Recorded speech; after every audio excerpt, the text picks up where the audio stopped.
Olá! A partir de hoje e daqui por diante, um novo épico começou na história mundial e pode-se dizer que no momento estamos em seu início. O psicólogo e filósofo O.F. Bono falava por muitos ao aplicar essas célebres palavras de Goethe sobre a Batalha de Valmy a Ser e Tempo de Martin Heidegger.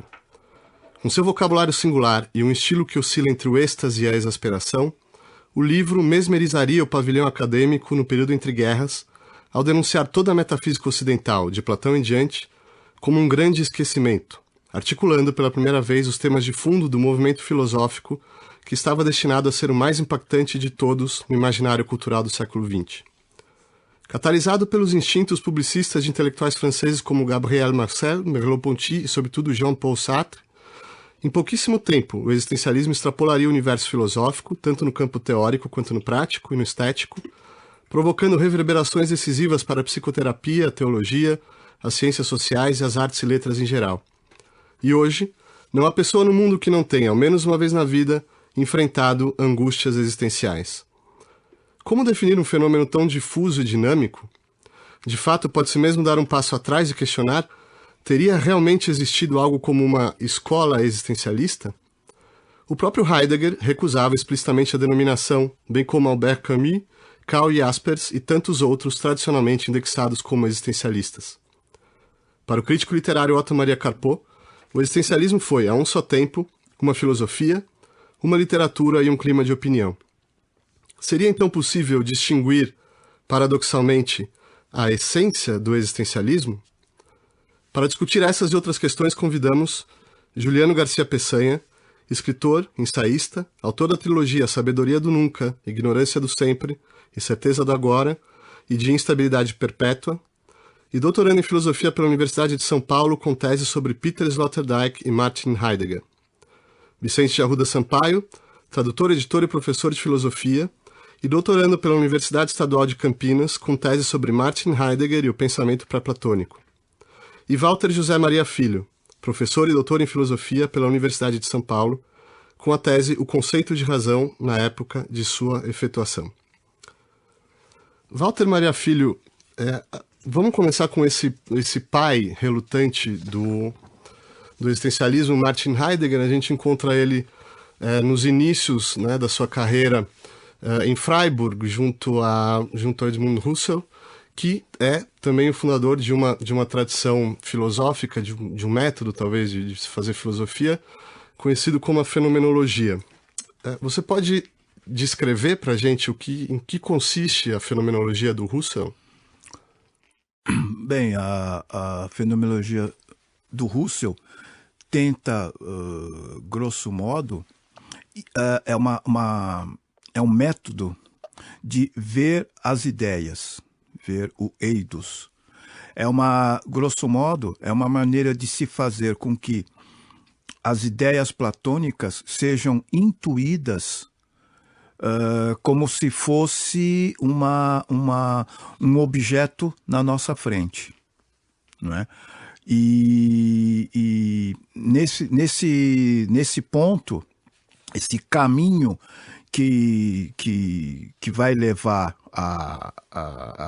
ao existencialismo, tem um conceito que é o conceito de intencionalidade, no sentido de quando alguém pensa em alguma coisa, e quando se tem consciência de alguma coisa.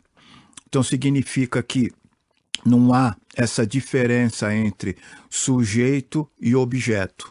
O que há é que o pensamento sempre está ligado ao objeto. Ele aponta para o objeto, né? E a diferença a entrada do Husserl, a relação entre o Husserl e o existencialismo, tem dois caminhos. Um é o caminho do Heidegger, que no sentido de fazer uma analítica da existência a partir das conquistas da fenomenologia, não é? E no caso do Sartre, seria aplicar a fenomenologia a fatos cotidianos da vida, né? Então, conta a história que quando o Sartre conhece a fenomenologia, ele percebe que você pode fazer uma análise da vida usando o método fenomenológico, né? Trazer o método fenomenológico a uma instância da vida, digamos, natural. Mas nessa medida que ele traz a filosofia para chamado mundo natural, ele já se afasta do Husserl. Porque o método da fenomenologia, ele coloca entre aspas o mundo natural. Né? Tudo o existente é colocado entre parênteses, é suspenso o natural. Enquanto que a visão do Sartre é diferente. É no sentido de uma fenomenologia das relações imediatas entre as pessoas. Né? E o Hus e o Heidegger, quando ele vai examinar a questão da existência, ele vai examinar a questão da relação do ser humano em relação ao ser. Né? Então, são duas visões, são dois caminhos diferentes de se ver a existência. Precisamente. Então, em 1927, é publicado justamente no Anuário Fenomenológico do Husserl, Ser e Tempo. Vicente Sampaio, a gente tem muito a falar sobre esse livro, sobre a estrutura, método, estilo, mas justamente para falar sobre isso, vamos tentar conversar sobre as motivações fundamentais do Heidegger ao escrever esse livro. O que ele queria, né, principalmente com a ideia do Ser e Tempo. Eu acredito que Ser e Tempo é um livro que, segundo o próprio Heidegger, busca investigar mais a fundo uma frase do Aristóteles dita na Metafísica, que é a seguinte: o ser se diz de muitos modos, né? Toon polakos legeta em grego. E Heidegger sempre declarou que essa foi a grande inspiração dele para pensar. Esse problema do ser, que é o caráter, que é o conceito, mais universal que existe, mas que, por outro lado, se manifesta de maneiras diferentes. Além dessa inspiração aristotélica, existem outras.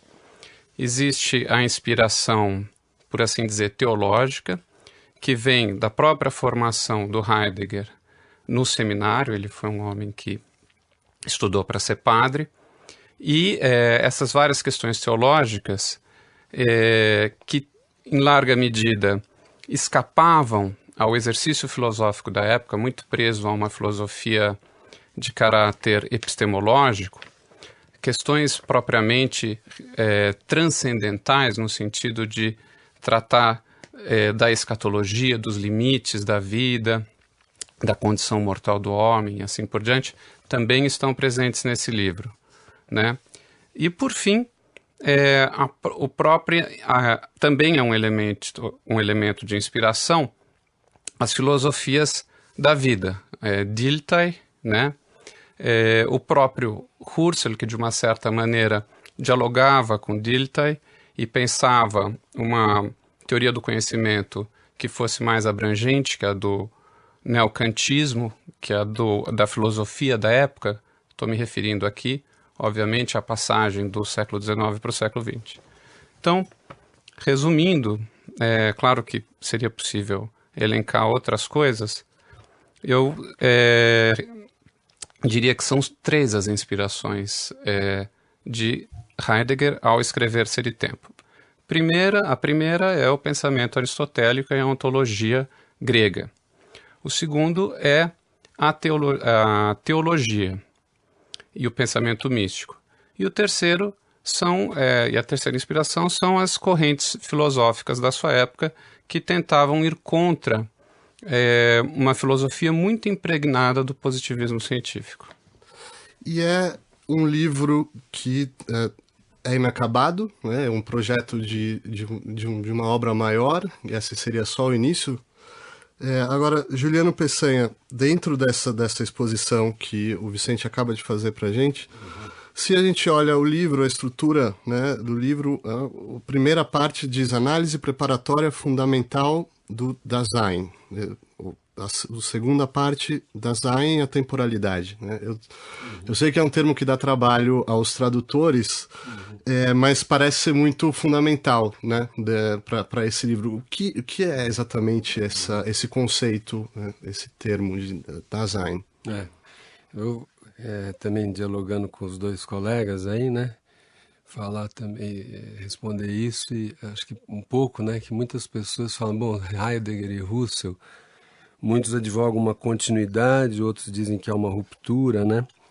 Tem uma biografia interessante do Heidegger, Hugo Ott, né, e lá, é uma anedota, mas que diz que no volume de Ser e Tempo que o Husserl tinha, tá tudo com um ponto de interrogação, né? E que tem uma carta, não sei por quem que o Husserl escreveu, dizendo, não tenho nada a ver com a genial acientificidade do meu aluno Martin Heidegger, né? Então, quer dizer, para o Heidegger, como se o Husserl estivesse ainda dentro de um ponto de vista tradicional da filosofia, dentro dessa herança platônico-grega, né?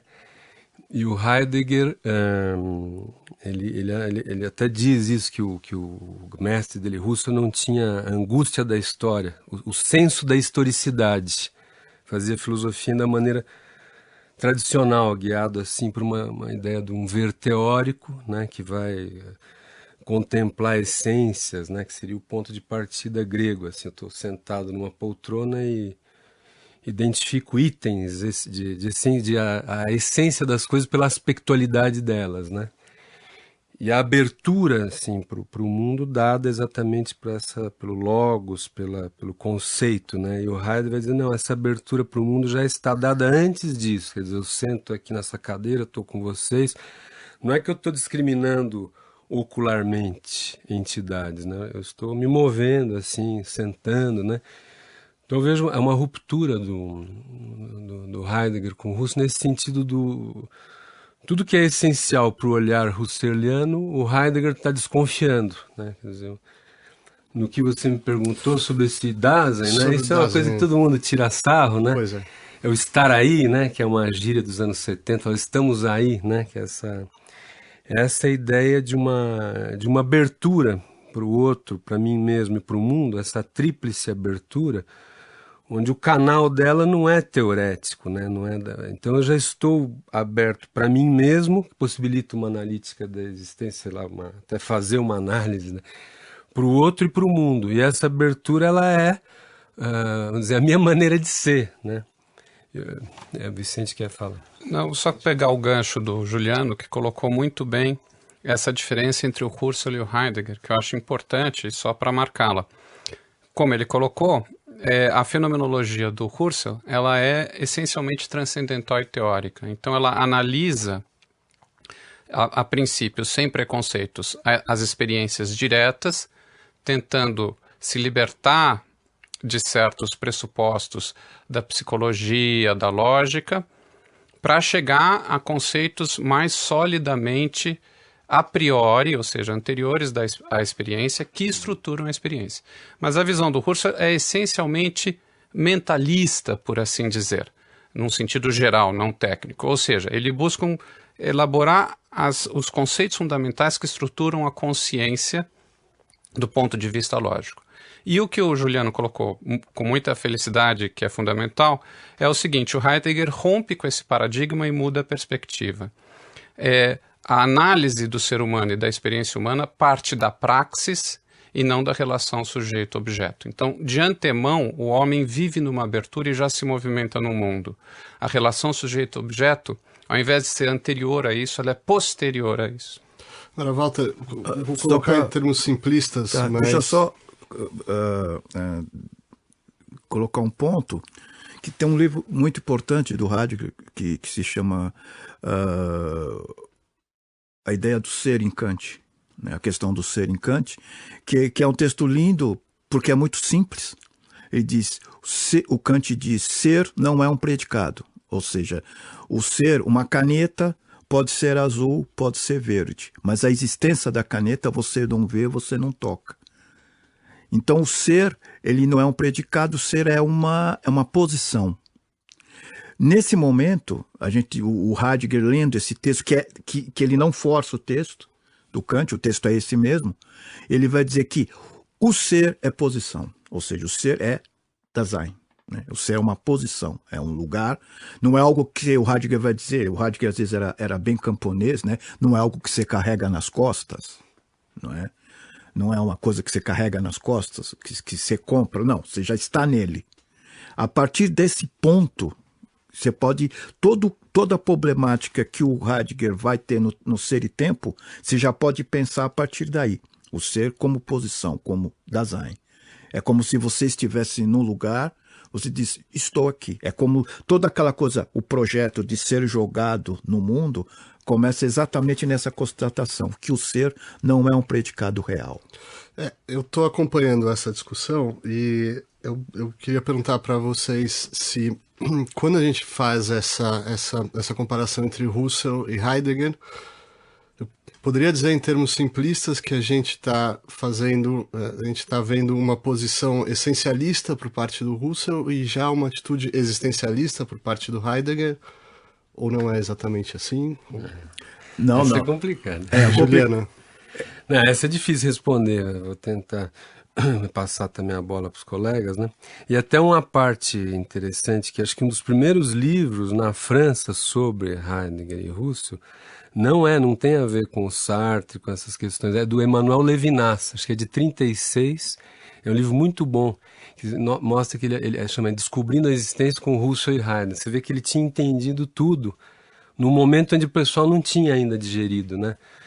Inclusive toda essa diferença aí, né?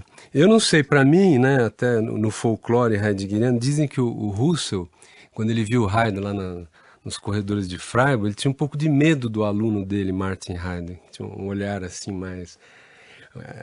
Esse tipo, o Husserl vinha da geometria, né, da matemática, o Heidegger era cheio dessas questões do relógio epocal, né?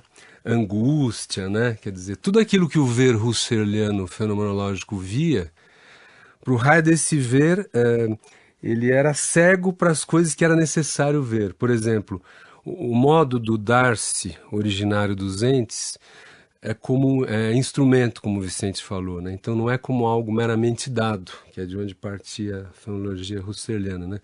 O ser para a morte também não é visualizável em termos husserlianos, né? Então aquilo que que a gente tem que ver para o Heidegger, o olhar do Husserl não vê, né? Ser para o nada, que é o famoso ser para a morte, né? Aí que entra essa noção da existência. A minha relação primeira é com o nada. Os franceses, que depois vão gostar disso tudo, um que a gente não discutiu muito, Blanchot, né? Que é um pós-heideggeriano importante, fala que a fenda precede o ser. Então, a minha relação é primeiro com a fenda, depois com o ser, né? Então, aquilo que você me perguntou no começo, da temporalidade no Heidegger, é esse salto, né? Do abismo para o dentro do mundo, digamos. Então, isso que eu acho, aí para antecipar com os colegas a questão, acho que o que o existencialismo não tem e que o Heidegger tem é esse salto extramundano, do acontecer do mundo como ele mesmo importante. Então, o existencialismo seria mais mundano, né? E o Heidegger mais místico, nesse sentido de que há uma retração que concede o favor do mundo, e você, ao sintonizar com isso, né, sai toda uma ética aí, até uma política desastrosa, pode ser, né? Porque isso é muito minoritário e extremista, digamos, né? Mas eu acho que, para mim, a passagem, distinção, vamos dizer assim, entre o existencialismo e o Heidegger é o caráter não mundano da obra do Heidegger. Não sei se os colegas vão aceitar. O que eu estou querendo definir com essa pergunta para os nossos ouvintes é como é o mundo antes e depois de Heidegger, né? O que exatamente o Heidegger introduz, né, no universo filosófico. A relação do Heidegger com o Husserl me lembra um pouco as relações do Ricardinho na época que ele brigou com o Marcelinho Carioca. Na época que o Luxemburgo era técnico do Corinthians. Todo mundo sabia que o Ricardinho levava as fofocas pro Luxemburgo. O Luxemburgo chegava dando bronca em todo mundo. Aí houve aquela famosa briga, né, que dividiu o elenco. A relação entre Russell e Heidegger era mais ou menos assim. O Russell chegou a uma época, porque o lindo da filosofia do Russell e a dificuldade é que, eu vou dar um exemplo, copo. Então eu tenho que ver o copo enquanto imaginação do copo, eu tenho que ver todos os juízos possíveis no copo. Há uma totalidade envolvida nesse copo. O copo imaginado, o copo sonhado, a poética do copo, o copo que cai no chão, o copo que está no meio do caminho entre o chão e tudo isso. E o Heidegger chegou no momento, aí ao lado do Ricardinho, do Heidegger, que o Heidegger falou, pô, esse Russell, essa fenomenologia não vai para lugar nenhum. Não vai para lugar nenhum porque ele vai ficar com essa brincadeira aí, isso não vai para lugar nenhum. Por quê? Primeiramente que a ideia do Russell, que me lembra um pouco o Schelling, era fazer no caso do Schelling era um empirismo fundamental, no caso do Russell era um positivismo fundamental. É um positivismo que não deixava nada de fora. Enquanto que o positivismo mais estúpido, bom, como todo positivismo, não do Russell, no positivismo você diz unicórnio, você vê um unicórnio? Não, se não vê unicórnio não existe, mas no Russell não. Na medida que o unicórnio é falado, é pensado, então o unicórnio existe. O unicórnio é algo que existe, eu posso provar a existência do unicórnio pela imaginação das crianças, que existe então o unicórnio sonhado. E a diferença entre o Heidegger nesse sentido vai ser que o Heidegger vai trazer de volta, como o Vicente mostrou muito bem, essa uma tradição do pensamento alemão que se inicia, eu gosto de falar dele, eu sou fã dele, em Maître Eckhart. A ideia de nada, o apofantismo do Maître Eckhart, ele vai soar de novo no Heidegger. Ele vai ter um conceito que ele vai trazer lá do Maître Eckhart, que é o conceito de Gelassenheit, que é muito importante, não é? Serenidade. Serenidade. Não, aí que tá. Tem um grande problema aí. Despojamento. Prefiro despojamento, que é uma atitude que você toma em relação aos objetos, os objetos, eles estão lá, eu não me envolvo com eles, mas eles estão lá e eu estou aqui. E tem a questão do nada, que já é do Maître Eckhart, que ele renasce no Heidegger. Então o Heidegger, e o Russell vai ter, quer dizer, se o Russell for criticar o Heidegger, ele vai dizer que o Heidegger cai no chamado mundo natural. Vicente? Não, apenas dando continuidade aqui, acho muito bem lembrado pelo Walter essa questão da influência dos místicos alemães, especialmente do Meister Eckhart, com a noção de nada. Mas para dizer com clareza, pelo menos na minha opinião, o que é realmente pioneiro e o que, na minha opinião, é um divisor de águas na história da filosofia e que vem à tona na obra Ser e Tempo. É a noção de liberdade. É a noção do homem como possibilidade. Foi essa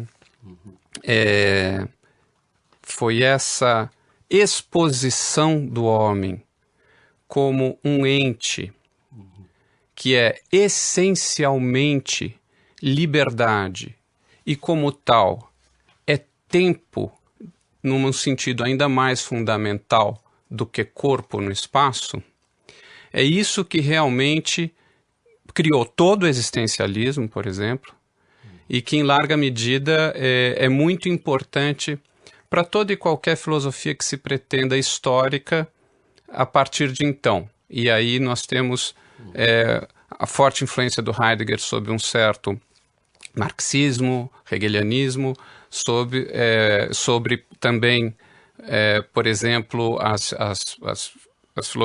filosofia contemporânea francesa e assim por diante. Porque, simplificando muito,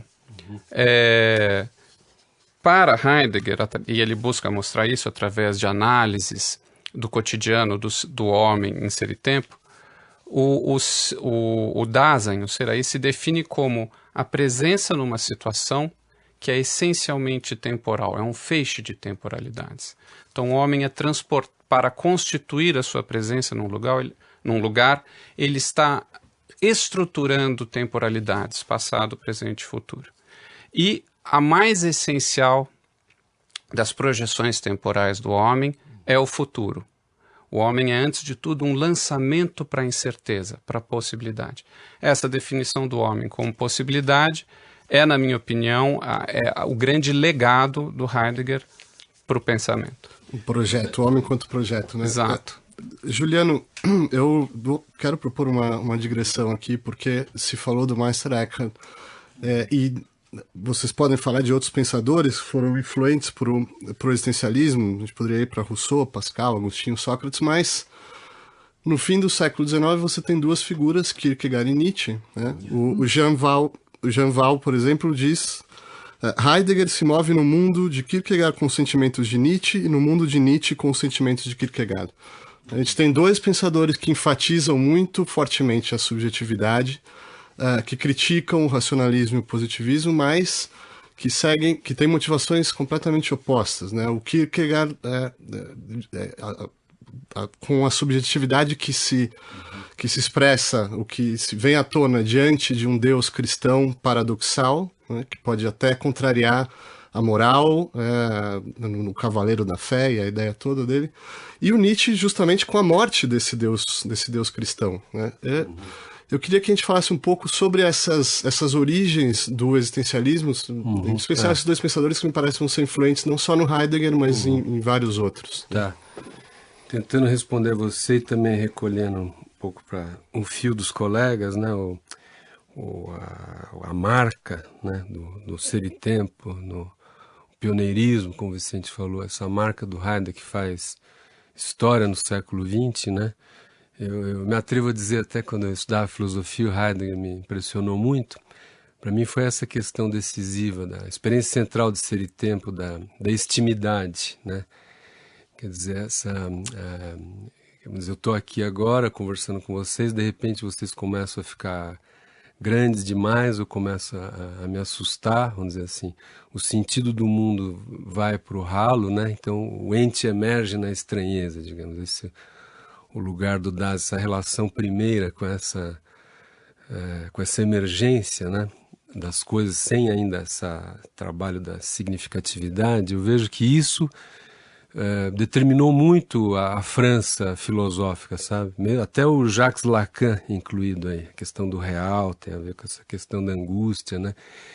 Como eu falei do Blanchot, a fenda antecedeu o ser, né? Para mim isso é uma marca muito grande do Heidegger, como se a filosofia começasse não mais da presença das coisas, da ocularidade, mas da ausência, de uma pergunta imensa que nos atravessa, né? Então a filosofia tem um outro começo aí, né? Agora, sabe que Ser e Tempo cita poucas vezes o Nietzsche, né? Acho que é uma ou duas frases. Agora, um filósofo americano, Richard Rorty, diz que Ser e Tempo era vinho nietzscheano num cálice kantiano, né? Mas, de fato, Nietzsche é uma figura central, acho, do existencialismo e tudo isso, embora ele é um precursor do existencialismo que já ultrapassa o existencialismo, né? Porque Deus, vamos dizer, a morte de Deus não vai levar você da sacristia para o cabaré, como eu vejo um pouco o existencialismo, né? No Nietzsche você sai da sacristia e há uma ética da virtude, né? Que é uma virtude ressemantizada, que é uma virtude não mais pensada em termos tradicionais, mas como um isto em você que clama por vir ao mundo, né? Numa notícia inédita, algo assim, né? Então o Nietzsche, para mim, quer dizer, ele é um pensador que reivindica o pensar a partir da experiência, né? Que eu acho essa é a partir da situação. Vou traduzir em termos existentes, né? Situação fática, quer dizer, eu só posso pensar a partir do que acontece para mim, a partir do que a minha corporeidade noticia, né? Estamos num registro de uma imanência, o âmbito do meu acontecer é vocês aqui, quer dizer, é o mundo, o meu corpo, né? Para mim o Nietzsche é interessante que ele anuncia o existencialismo, mas ele mesmo ultrapassa o existencialismo nesse sentido de que ele não fica, como eu falei, mundano, e tem a ideia de criação, né? Quer dizer que então você pode transcender o próprio mundo onde você está, trazendo uma espécie de nova, né? Isso está num existencialista também que você O homem fala. como um ser que se cria, né? Que se cria a si mesmo. Tem certos limites nessa criação, acho, para o Nietzsche, mas enfim, eu adiantei pontos aí, mas o Heidegger, acho que o diálogo dele mais forte com Nietzsche é posterior, nos anos 30 tal. No Ser e Tempo aparece um pouco, mas como você falou, de Ser e Tempo é um livro onde Deus já morreu, você tem uma geometria plana, né? O âmbito do acontecer humano é uma... Só que é uma transcendência finita, né? É o mundo, mas tem sempre esse aquém do mundo e além do mundo, né?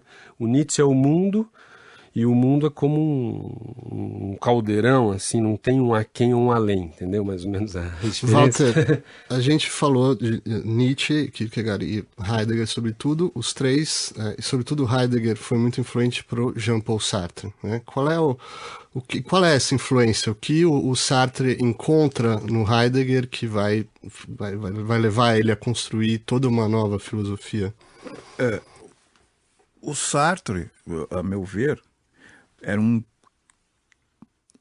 tremendo escritor, né?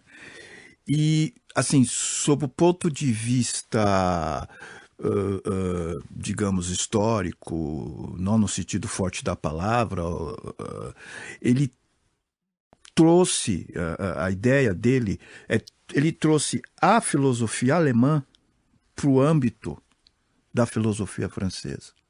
Pegamos, então, o tema da liberdade. Pegamos lá no Kant. Quer dizer, o Kant, estou pensando no Kant da terceira antinomia da crítica da razão pura, onde ele diz que o homem são duas causalidades, o ser humano é vazado por duas causalidades, a causalidade física e a causalidade inteligível. Na causalidade física, que é empírica, ele está sujeito às intempéries do mundo fenomênico. Enquanto ser livre, ele tem uma causalidade inteligível, que não tem nada a ver com essa causalidade do mundo empírico. Então, o Kant coloca a liberdade fora do âmbito do empírico, do factual. A partir do Kant, essa ideia de liberdade, fenomenologicamente, a gente coloca o Husserl, a liberdade, ela abre asa e vai se corporificando, vai se tornando corpo, e o sujeito vai trazendo para o seu corpo essa liberdade. E essa liberdade, com todos os problemas que ela tem, ela vai se tornando factual, né? Então, quando o Sartre entra, ele já traz com ele essa crítica que se fazia o Kant através do Hegel e principalmente do Fichte, né? E a fenomenologia o ajuda a trazer essa liberdade para o sujeito e definir o sujeito ontologicamente como liberdade. Vicente. Achei excelente o que o Walter colocou, até para estabelecer semelhanças e diferenças entre Sartre e Heidegger.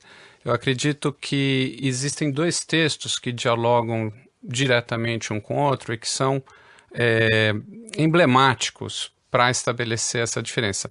Um é o texto de Sartre, o existencialismo é o humanismo. E o outro texto é um de Heidegger, que no fundo é uma resposta a Sartre, mas é um texto que também vai muito além e faz um grande resumo do pensamento de Heidegger, inclusive na sua fase já mais tardia, que é o texto Carta sobre o Humanismo, né? São dois textos muito densos, né? Mas o que me parece claro é que quando o Sartre diz no seu texto, O Existencialismo e o Humanismo, o seguinte: para os existencialistas, a existência precede a essência, ele está falando que existe uma anterioridade absoluta, fundadora da liberdade total do sujeito. E isso seria a pedra fundamental da sua filosofia. E Heidegger, querendo se distanciar de todo o existencialismo, e mais especificamente do de Sartre, vai dizer que a verdadeira questão da filosofia não é o homem, mas é o ser, que o homem é sim liberdade, mas que o homem é uma liberdade não do sujeito pensante como para Sartre, porque Sartre ainda apela ao cogito cartesiano para chegar a uma pedra fundamental da filosofia, como fizera Descartes, mas com outra intenção, querendo afirmar no cogito uma liberdade absoluta. E isso seria, para Heidegger, um subjetivismo. Isso seria ainda preconceito metafísico, acreditar que o homem se reduz a um sujeito, lembrando que sujeito é um resto no sentido etimológico, né? Não um resto no sentido ruim da palavra, mas uma espécie de hipokeimenon, uma espécie de algo que subjaz, atrás do que não é possível ir, portanto, algo de onde se deve partir. E Heidegger é contra essa ideia. A noção de sujeito ela já é uma construção histórica do pensamento metafísico. Anterior a toda qualquer noção de sujeito, nós temos o quê? Nós temos a experiência concreta da situação. Agora, eu quero propor aqui a gente continuar nessa linha, mas fazer um pouco uma sociologia do existencialismo, por assim dizer, porque você falou desses dois textos e o existencialismo é o humanismo do Sartre, inclusive é uma conferência que ele faz para muitas pessoas em 47, se não me engano, no momento em que o existencialismo já tem uma penetração social e cultural muito grande, né? Como que essas ideias que podem parecer tão densas, né, para um ouvinte comum, vão ter esse impacto que tiveram na cultura europeia, depois ocidental, Juliano? Vou ver se eu consigo pensar isso enquanto eu termino uma resposta anterior do Vissa, né? Que essa relação Sartre-Heidegger, para mim, mais leitor de Heidegger, né? Parece um ponto interessante que o Heidegger que é como se fosse ultrapassar o antropocentrismo metafísico, né? Quer dizer, se nós somos euzinhos e nosso horizonte é o mundo, a gente estaria no mundo de hoje numa situação de formigões ou gafanhotos do mundo, né? Isso seria a consumação do humanismo, assim, a gente estaria... O ente ficou já totalmente disponibilizado, né? Então a única saída possível dessa situação é ultrapassar o próprio antropocentrismo, né? Quer dizer, você tem que se abrir para uma dimensão do invisível que doa o mundo, vamos dizer, e você ressoa essa doação na linguagem. Então cria uma espécie de diálogo com esse outro que, né? Esse, por Heidegger, seria a única tarefa aí para sair da destruição, vamos dizer assim, né, que ele via, né? Heidegger tinha uma alergia muito grande ao mundo moderno, né? E o Sartre está ainda nesse mundo subjetivo, cartesiano, como o Vicente falou, né? Então, muitos leitores de Ser e Tempo consideram o Ser e o Nada uma leitura metafísica do Ser e Tempo, né? Agora, essa questão de por que eu acho que aí, para mim, pegando o tema do Nietzsche, né, a tal vamos falar, a morte de Deus, né? Quer dizer, talvez o mundo ainda antes de 45, quer dizer, hoje a humanidade moderna está identificada com os sistemas imunológicos que ele próprio criou, por exemplo, telecomunicações, né?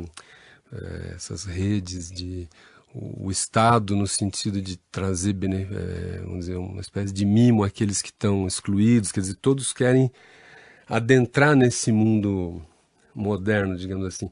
Para mim, o existencialismo seria um momento onde Deus morre e o mundo está ainda num estado de questão, entende? Eu vejo diferente. Hoje você não tem mais existencialismo, né?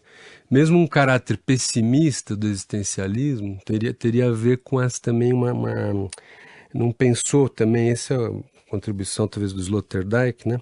Essa entrada no mundo, as alianças, por exemplo, pensar a mãe, os aliados imunológicos. Então eu acho que esse momento do existencialismo seria um momento assim, bom, agora Deus morreu, né? E o que vai vir aí? Eu acho que hoje a gente já sabe o que veio. Não sei, estou chutando, né? Temos sociologia do existencialismo. Vicente.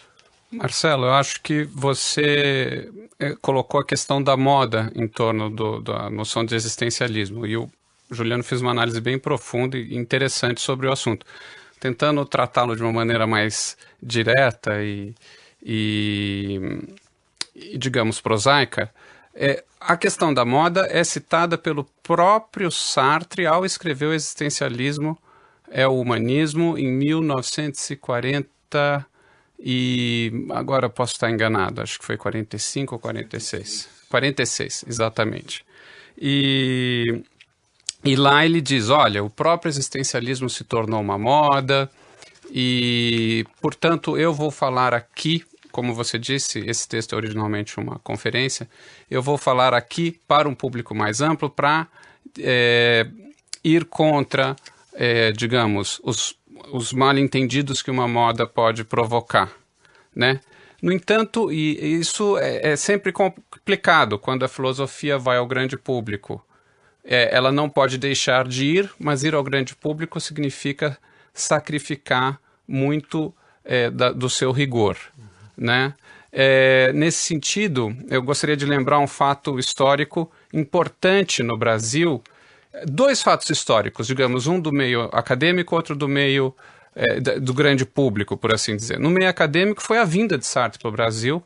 Quem trouxe foi o professor Fausto Castilho, fundador da Unicamp, e Sartre fez uma famosa conferência na Unesp, em Araraquara. Pelé estava na mesma... Enfim, mais uma vez, o encontro com Pelé, né? Você vê como Sartre era uma figura que ia à universidade, mas ao mesmo tempo era uma figura midiática, né? Os dois estavam em Araraquara, mas um quarteirão, não se encontraram. Não se encontraram? Mas estavam em Araraquara na mesma noite. Os gênios têm essas vaidades. Mas a pergunta que simplesmente concentrou todas as atenções do Sartre na sua conferência foi a seguinte: afinal de contas, a filosofia é uma especialidade ou não? Né? E Sartre, no fundo, não respondeu à questão dizendo simplesmente que ela é uma questão filosófica que deve ser exercida como tal, através desse conflito e dos problemas que se geram com esse encontro do exercício esotérico fechado da filosofia e o exercício exotérico. E outra demonstração de que essa ideia de que o homem é essencialmente liberdade do sujeito, que é essa noção mais sartriana da liberdade, não propriamente heideggeriana, ela ganhou o mundo e fez muito sucesso, tanto que tem aquela famosa marchinha de carnaval da Chiquita Bacana, que é de 49, então veja a velocidade com que isso foi absorvido no Brasil, em que se diz: Chiquita Bacana, lá da Martinica, se veste com uma casca de banana nanica, é existencialista com toda a razão, só faz o que manda o seu coração. Então, o existencialismo, acho que tem nessa... Ele é uma filosofia que tem uma riqueza e um grande perigo nesse seu apelo, eu diria até que romântico, a noção de liberdade, que vem dessa noção de liberdade do sujeito, liberdade absoluta. Vamos aos nossos 2 minutos que nos sobram para vocês três, né? Tentar fazer esse exercício um pouco ingrato, talvez, de definir a essência do existencialismo, né? Qual seria, Walter, na sua opinião, olha, eu vou o núcleo? Para tentar fazer rapidamente, acho que a essência do existencialismo, a meu ver, está no que o Heidegger, com as diatribes dele em relação ao existencialismo, ele diz, quando o Sartre diz que a existência vem antes da essência, né, contrariando uma coisa que já aparece no São Tomás de Aquino, né, que ao contrário, é virar a metafísica de cabeça para baixo, o Heidegger vai dizer, carta ao humanismo, virar a metafísica de cabeça para baixo não é sair da metafísica. Então, o Heidegger via o existencialismo sartriano como mundanismo, assim. Como mundanismo, algo mundano para fazer sucesso e tal, né? Porque o que o Heidegger... Aí que vem o segundo Heidegger, né? Que o Heidegger sai dessas coisas que podem trazê-lo perto do existencialismo, ele sai fora a partir do momento que ele diz que a questão do ser é uma questão de ficar à escuta do ser, ficar atento ao barulho do silêncio do ser, né? E nessa medida ele faz uma... Ele sai fora do existencialismo, né? Mas ao mesmo tempo ele mantém uma essência da relação entre o silêncio do ser, o tempo, o silêncio do ser e o tempo. Vicente. Bom, o existencialismo para mim é um ismo que gera muitas correntes de pensamento a partir da leitura do Heidegger. Então o existencialismo é um conceito frouxo, para ser bem sincero. E por isso que a gente teria que conversar aqui horas. Juliano. Não, para mim, para concluir, só me veio uma coisa assim, né? Que hoje em dia os estudantes de filosofia, né? Só existe esse meio intramuros, né? Não fumam mais, não bebem, né? Querem ser competentes como o professor, querem logo um emprego, né? Então, esse mundo pós-existencialista, o mundo moderno que vingou assim, é o mundo dos especialistas, dos competentes, né? E é isso que move o mundo, digamos, né? Essa força da explicação, Mas enfim, isso é um outro assunto. É só para concluir, assim, dizendo que eu acho que o existencialismo não teve posteridade, assim, nos dias de hoje, nesse sentido que eu acho que talvez ali algo estava em decisão ainda, em termos políticos, sei lá, né? Hoje acho que há uma decisão que já vem levando a humanidade numa certa direção que já está tomada. Ok, a existência segue adiante, mas o nosso tempo acabou. Obrigado, Walter José Maria Filho. Obrigado, Vicente Sampaio, Juliano Peçanha.